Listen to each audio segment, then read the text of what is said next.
네, 바로 한번 살펴보도록 하겠습니다. 자, 첫 번째 제목은 집 한 채뿐인데도 세금 폭탄. 자, 공시가격 집단 발반 확산이라는 제목입니다. 어떤 내용인지 한번 살펴볼게요. 자, 연도별 공동 공시가격 이의 신청 건수입니다. 보시면 아시겠지만 17년에서 18년까지 1290건이었거든요. 근데 18년에서 19년에는 2만 8천 건이 발생을 했습니다. 그 내용이 왜 그런가 한번 살펴봤더니 정부에서는 이렇게 얘기했잖아요. 공시가격을 현실화하겠다라고 공공연히 얘기를 했는데 진짜 그렇게 되고 있습니다. 자, 강남 상구 같은 경우 보면은 평균 20%가 넘게 지금 공시가가 올라가고 있어요. 그래서 공시가가 현재 시세를 추월한 지역도 있습니다. 공시가는 22억인데 현재 시세는 20억인 거예요. 이렇게 추월한 지역도 있어서 이런 일들이 발생을 하는 거죠. 강남이나 목동 그리고 경기 의왕같이 이렇게 공시가격이 많이 오른 지역들은 이제 연명별을 돌려가면서 같이 이의 신청을 하는 거예요. 이런 일이 일어나고요. 작년에 이의 신청이 3만 건인데 올해는 이거에 육박하거나 훨씬 더 많을 거다라는 예상이 있겠고요. 자, 올해 공동주택 이의 신청 건수가 12년 만에 최대였다고 합니다. 근데 19년, 20년에는 그 기록도 깰 것 같다라는 내용이고요. 이 신청이 접수됐다고 해서 전부 다 들어주는 건 아니겠죠. 전부 들어주면 얼마나 좋겠습니까? 해결되는 비율은 한 20% 정도가 될 것 같습니다. 자, 이 얘기를 하다 보면은 전에부터 지금 말씀드린 게 있는데 정부에서는 이제 공시가격을 현실화하겠다는 얘기를 공공연히 했습니다. 초기부터. 그래서 실질적으로 공시가격이 계속 올라가고 있죠. 공시가격만 올라가는 것뿐만 아니라 공시가격이 올라간다는 거는 결국 재산세가 올라간다는 얘기고 가장 무서운 거는 이제 종합부동산세가 올라간다는 얘기잖아요. 종합부동산세 때문에 지금 이런 일들이 벌어지고 있는 거거든요. 근데 종합부동산세는 비단 공시가격 때문에 올라가는 건 아닙니다. 공시가격에 이제 공정시장 가액 비율이라는 게 처음에 80%에서 이제 100%까지 올라가죠. 거기에 이제 또 세율까지 올라갑니다. 세율까지 올라가요.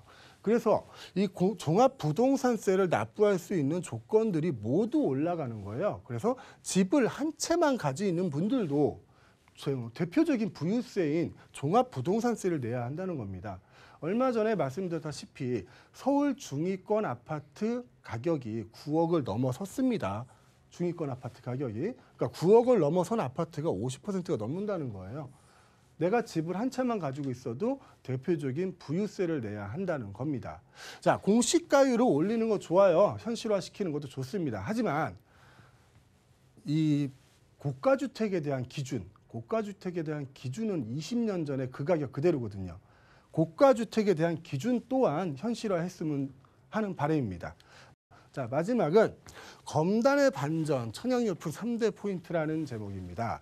자, 이 내용이 뭐냐면 서울 및 인천 아파트 매매 가격이 주간 변동률 추이입니다. 자, 서울은 크게 변동이 없죠. 왜냐하면 이제 코로나 사태도 있고 그 전에 수많은 부동산 규제들이 있어왔기 때문입니다. 자, 인천은 보시다시피 많이 오른 것을 느낄 수가 있어요.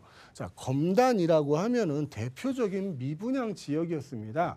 아직 사회적인 인프라가 잘 갖춰지지 않은 곳이었어요. 뭐 교통망도 그렇고 사회 편의시설도 그렇고 그런 곳에서 이런 조건들이 생기니까 와, 청약률이 막 70대 1까지 올라가요.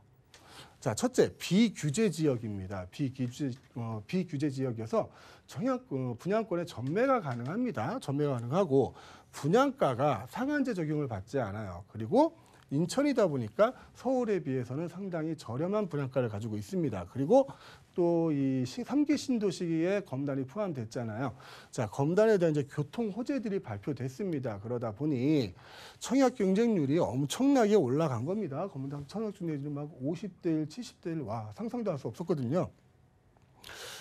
그 이유를 살펴보니까 아까 설명드린 대로 자, 비규제 지역이고 교통호재가 있고 신축 선호는 여전하다. 그리고 인천 검단 지역 청약시장 쉽게 꺾이지 않을 전망이다.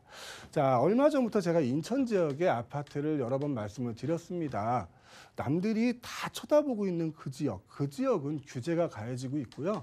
다른 사람들이 투자를 했을 때 그 기대 수익까지 내가 책임져야 되거든요. 근데 시선을 살짝만 돌려보시면 이런 인천이나 경기도에도 비규제 지역이 많이 있습니다. 특히 인천은 인구가 300만인 대도시거든요. 대도시인데 서울과 인접해 있다는 이유로 좀 많이 소외됐던 것이 사실이에요. 그래가지고 개발이 좀 늦어졌는데 지금 서울이나 수도권 주변이 전부 다 규제 지역으로 묶이면서 지금 인천이 뭐 검단을 포함해서 송도, 부평 등등이 있겠죠. 그곳이 괜히 풍선 효과를 일으키고 있다. 청약이 굉장히 잘 되고 있다라는 소식을 마지막으로 전해드리겠습니다.